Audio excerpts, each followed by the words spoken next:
Jabin, king of Hazor, sends urgent word to the kings of the north, calling them to war against Israel. They gather at the waters of Merom, with horses and chariots as countless as the sand of the seashore. That night the Lord tells Joshua not to be afraid, for by tomorrow every one of them will fall. At dawn Joshua falls on the camp without warning, and the great coalition scatters in panic. Israel hamstrings the captured horses and sets the enemy chariots ablaze. Joshua turns back to Hazor, strikes down its king, and burns the city that once ruled all these kingdoms. Generations later, David blesses the Lord his rock, who trains his hands for battle. He prays for God to part the heavens and come down, so the mountains themselves would smoke. He cries out to be rescued from the flood of enemies and the hand of foreign nations. David sings a new song on a 10-stringed harp, thanking God for victory over kings. He pictures a nation at peace, storehouses full, and no cry of distress in its streets. Centuries later, the Lord sends Jeremiah to search Jerusalem for even one person who does justice. But the people swear falsely, and their faces have grown harder than stone.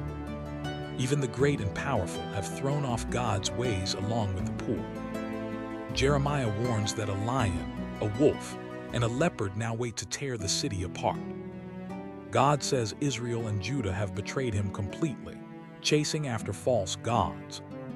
A mighty nation from far away is coming to strip their harvest and break down their walls. Centuries later still, the Pharisees come testing Jesus, asking if divorce is lawful for any reason. Jesus answers that God joined husband and wife as one, and no one should tear that apart. Moses allowed it, Jesus says, only because of the hardness of their hearts.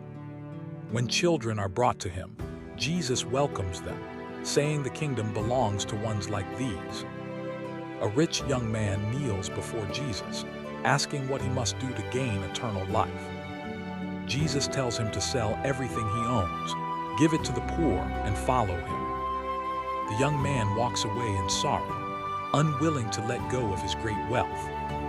Jesus tells his stunned disciples, "It is easier for a camel to pass through a needle's eye than for a rich man to enter God's kingdom."